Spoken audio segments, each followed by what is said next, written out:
नमस्कार दोस्तों, आपका स्वागत करता हूं इस YouTube चैनल SSC टोटल पर। दोस्तों आज हम लोग रीजनिंग के प्रेस्टिक सेट के पार्ट नंबर 18 को देखने वाले हैं और इस वाले पार्ट के अंदर आज हम लोग रीजनिंग के अलग अलग प्रकार के इम्पोर्टेंट प्रश्न को देखेंगे और ये सारे प्रश्न आपके आने वाले आगामी सभी परीक्षाओं के लिए काफ़ी महत्वपूर्ण होने वाला है। और दोस्तों सभी प्रश्न को हम लोग एकदम शॉर्ट ट्रिक के साथ सॉल्व करेंगे, तो आप लोग हमारे साथ अंत तक जरूर बने रहिएगा।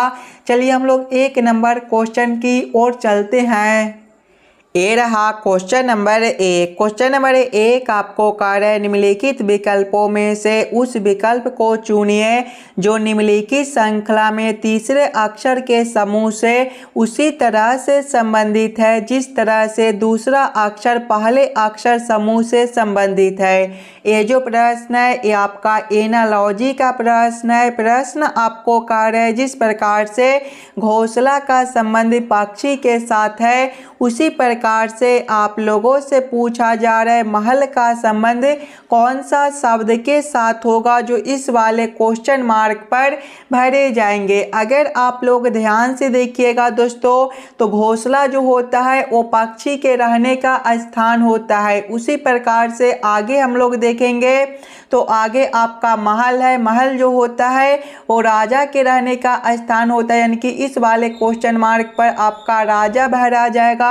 राजा आपका ऑप्शन नंबर डी में दिया गया है जो कि आपका सही उत्तर बनता है।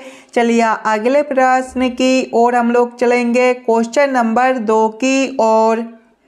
ये रहा क्वेश्चन नंबर 2। क्वेश्चन नंबर 2 आपको कह रहा है उस विकल्प का चयन कीजिए जिसकी तीसरी संख्या से वही संबंध है जो दूसरी संख्या का पहली संख्या से है। दोस्तों ये जो प्रश्न है ये आपका नंबर एनालॉजी रीजनिंग का प्रश्न है। प्रश्न आपको कह रहा है जिस प्रकार से 9 का संबंध 90 के साथ है उसी प्रकार से आप लोगों से पूछा जा रहा है 15 का संबंध कौन सा संख्या के साथ होगा जो इस वाले क्वेश्चन मार्क पर भरे जाएंगे। सबसे पहले आप लोग वीडियो को रोक लीजिएगा और ये समझने की कोशिश कीजिएगा 9 से हम लोग 90 किस प्रकार से ला सकते हैं। अगर सबसे पहले दोस्तों हम लोग 9 गुना 10 करते हैं तो 9 गुना 10 आपका 90 होता है। वही से हम लोग आगे करेंगे तो आगे संख्या 15 है तो हम लोग 15 गुना 10 कर देंगे। 15 गुना 10 आपका 150 होता है। 150 आपका किसी भी ऑप्शन में नहीं दिया गया है, यानी कि ये तरीका हमारा गलत हो जाएगा। इस प्रकार से इस वाले प्रश्न को हम लोग सॉल्व नहीं कर सकते हैं, तो कोई और दूसरे तरीके से हम लोग सोचेंगे 9 से 90 लाने को। देखिए संख्या 9 है तो अगर हम लोग पहले 9 का स्क्वायर करते हैं तो 9 का स्क्वायर 81 होता है और संख्या 9 है तो हम लोग प्लस 9 कर देंगे।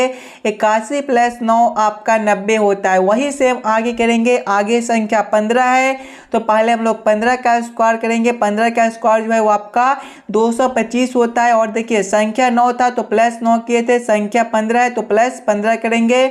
225 प्लस 15 आपका 240 बनता है। 240 आपका ऑप्शन नंबर सी में दिया गया है जो कि आपका सही उत्तर हो जाएगा। इस वाले क्वेश्चन मार्क पर आपका 240 भरा जाएगा। क्लियर है।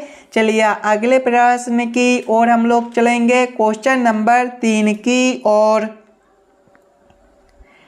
ये रहा क्वेश्चन नंबर 3। क्वेश्चन नंबर 3 आपको कह रहा है एक निश्चित कोड भाषा में रैट को 39 लिखा जाता है, बियर को 26 लिखा जाता है। उसी कोड भाषा में स्नैक को किस प्रकार लिखा जाएगा ये आप लोगों से पूछ रहा है। ये जो प्रश्न है ये आपका कोडिंग डिकोडिंग से रिलेटेड प्रश्न है और जब भी आपको इस प्रकार के प्रश्न देखने को मिले दोस्तों तो पहले आप लोग ये समझने की कोशिश कीजिएगा रैट से आपका 39 किस प्रकार से लिखा हुआ है, बियर से आपका 26 किस प्रकार से लिखा हुआ है। उसी प्रकार से आप लोग सोचिएगा स्नैक से आपका क्या कोड बनेगा। सबसे पहले हम लोगों को क्या करना है, RAT से 39 लाना है। देखिएगा अगर हम लोग ये सभी अक्षर को पहले ABCD के क्रमानुसार लिखते हैं तो R जो है ये आपका ABCD के क्रम में 18वें नंबर पर होता है, A आपका पहले पर और T आपका 20वें पर। सभी संख्या को आपस में जोड़कर देखते हैं तो 18 प्लस 1 19 हो जाएगा और 19 प्लस 20 आपका 39 बनता है। 39 आपका यहाँ पर दिया गया है तो वही से हम लोग आगे करेंगे। आगे आपका बेयर है, बेयर जो है वो आपका BEAR से मिलकर बनता है। इसके भी सभी अक्षर को पहले ABCD के क्रमानुसार लिखेंगे तो B आपका दूसरे नंबर पर होता है, E आपका 5वें पर होता है, A आपका पहले पर और R आपका 18वें पर। सभी संख्या को आपस में जोड़िएगा। 2 प्लस 5 आपका 7 बनेगा, 7 प्लस 1 8 हो जाएगा और 8 प्लस 18 आपका 26 बनता है। 26 भी आपका यहाँ पर दिया गया है, यानी कि इस वाले प्रश्न को हम लोग इसी प्रकार से सॉल्व कर सकते हैं। तो वही सेम हम लोग स्नैक के साथ करेंगे। स्नैक जो है वो आपका SNAKE से मिलकर बनता है। इसके भी सभी अक्षर को पहले हम लोग ABCD के क्रमानुसार लिखेंगे तो S जो है ABCD के क्रम में आपका 19वें नंबर पर होता है। उसके बाद आपका N है, ये आपका 14वें नंबर पर होता है। इसके बाद A है, ये आपका पहले नंबर पर होता है। इसके बाद K है, 11वें नंबर पर होता है। इसके बाद E है, ये आपका 5वें नंबर पर होता है। सभी संख्या को आपस में जोड़िएगा। 19 प्लस 14 आपका 33 हो जाएगा, 33 प्लस 1 आपका 34 बनेगा, 34 प्लस 11 आपका 45 हो जाएगा और 45 प्लस 5 जो है वो आपका 50 बनेगा। 50 आपका ऑप्शन नंबर बी में दिया गया है जो कि आपका सही उत्तर हो जाएगा। स्नैक का जो कोड है वो आपका 50 बनेगा। चलिए अगले प्रश्न की ओर हम लोग चलेंगे, क्वेश्चन नंबर 4 की ओर। ये रहा क्वेश्चन नंबर 4। क्वेश्चन नंबर 4 आपको कार्य दिए गए पैटर्न का ध्यानपूर्वक अध्ययन करें और उस संख्या को चुनिए जो प्रश्नवाचक चिन्ह को प्रतिस्थापित करती है। दोस्तों ये जो प्रश्न है ये आपका मिसिंग नंबर से रिलेटेड प्रश्न है। यहाँ पर आपका एक क्वेश्चन मार्क दिया गया है। इस वाले क्वेश्चन मार्क पर कौन सा संख्या भरा जाएगा ये आप लोगों से पूछ रहा है। जब भी आपको इस प्रकार के मिसिंग नंबर से रिलेटेड प्रश्न देखने को मिले तो पहले आप लोग क्वेश्चन के पैटर्न को समझने की कोशिश कीजिएगा। अगर आप लोग ध्यान से देखिएगा प्रश्न को तो इस वाले लाइन से देखिए आपका बड़ा बड़ा संख्या दिया गया है, 116 है, 160 है और क्वेश्चन मार्क है। यानी कि ऐसे प्रश्न को पहले हम लोग इस वाले लाइन से सॉल्व करने की कोशिश करेंगे। पहले हम लोग ये समझने की कोशिश करेंगे 7 और 3 से 116 किस प्रकार से लिखा हुआ है, 4 और 8 से 160 किस प्रकार से लिखा हुआ है। उसी प्रकार से हम लोग सोचेंगे 2 और 13 से हमारा कौन सा संख्या बनेगा जो इस वाले क्वेश्चन मार्क पर भरे जाएंगे। दोस्तों ये जो प्रश्न है ये आपके आने वाले आगामी सभी परीक्षाओं के लिए काफ़ी इम्पोर्टेंट प्रश्न है। तो पहले आप लोग खुद से ज़रूर सॉल्व कीजिएगा। पहले आप लोग अपना दिमाग लगाइएगा कि 7 और 3 से हम लोग 116 किस प्रकार से ला सकते हैं। ध्यान से देखिएगा, संख्या 7 और 3 है। पहले अगर हम लोग ये दोनों संख्या को आपस में जोड़ते हैं यानी कि 7 प्लस 3 करते हैं तो आपका कितना हो जाएगा, 7 प्लस 3 आपका 10 हो जाएगा और 10 का स्क्वायर करेंगे तो 10 का स्क्वायर आपका 100 हो जाएगा और 100 में अगर हम लोग 16 ऊपर से जोड़ देते हैं तो आपका 116 बनता है। 116 आपका यहाँ पर दिया गया है। वही सेम आगे हम लोग करेंगे। पहले ये दोनों संख्या को आपस में जोड़ेंगे। देखिएगा आपका 4 और 8 दिया गया है तो 4 प्लस हम लोग 8 करेंगे तो आपका कितना हो जाएगा, 12 हो जाएगा। अब हम लोग 12 का स्क्वायर करेंगे, 12 का स्क्वायर 144 होता है। उसके बाद देखिए 16 ऊपर से भी जोड़े थे तो इसमें भी 16 ऊपर से जोड़ देंगे। 144 प्लस 16 जो है वो आपका 160 बनता है। 160 भी आपका यहाँ पर दिया गया है। यानी कि इस वाले प्रश्न को हम लोग इसी प्रकार से सॉल्व कर सकते हैं। तो वही सेम हम लोग आगे करेंगे। पहले दोनों संख्या को आपस में जोड़ लेंगे। देखिए 2 और 13 दिया गया है, तो 2 + 13 करेंगे, 2 + 13 कितना होता है, तो आपका 15 होता है। 15 का स्क्वायर करेंगे तो आपका 225 हो जाएगा। और सभी में देखिएगा स्क्वायर करने के बाद 16 ऊपर से जोड़ दिए थे, तो इसमें भी +16 करेंगे। 225 + 16 जो है वो आपका 241 बनेगा। 241 आपका ऑप्शन नंबर डी में दिया गया है, जो कि आपका सही उत्तर बनता है। इस वाले क्वेश्चन मार्क पर आपका 241 भरा जाएगा। क्लियर है। चलिए अगले प्रश्न की ओर हम लोग चलेंगे, क्वेश्चन नंबर 5 की ओर।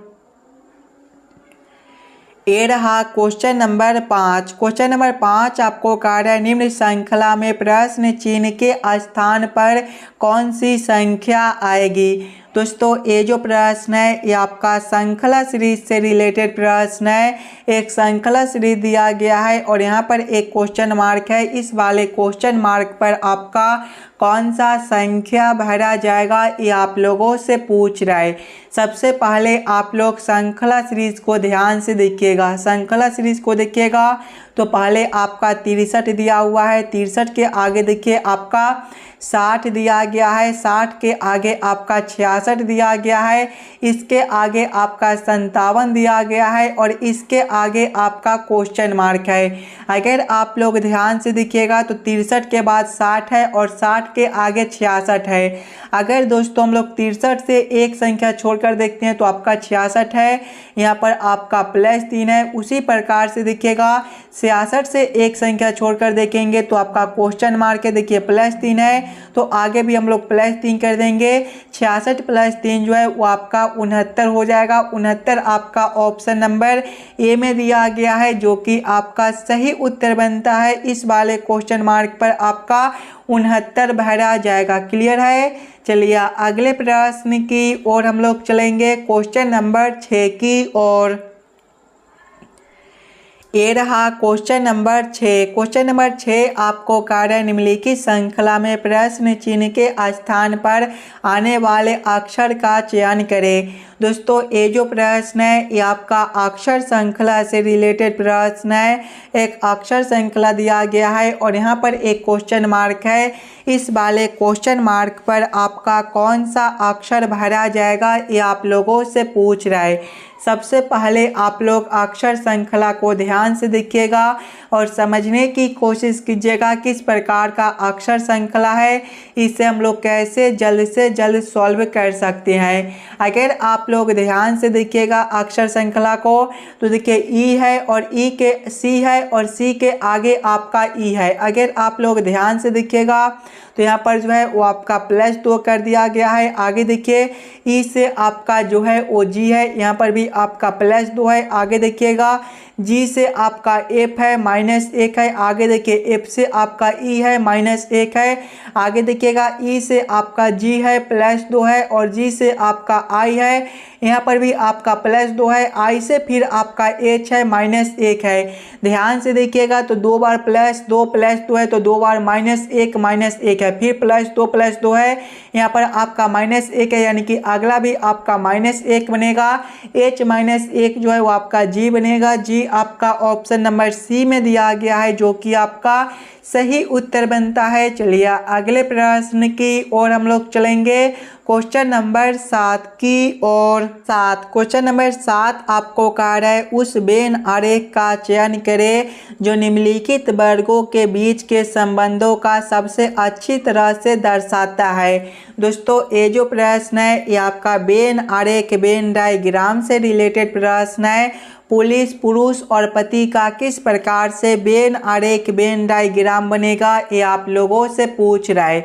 सबसे पहले आप लोग ये समझने की कोशिश कीजिएगा ये सभी शब्दों में कौन शब्द किसके साथ संबंधित है, किसके अंदर हम लोग किसको रख सकते हैं। अगर आप लोग ध्यान से देखिएगा तो पति जो होते हैं वो आपके पुरुष होते हैं, यानी कि पुरुष के अंदर जो है वो आपके पति हो जाएंगे।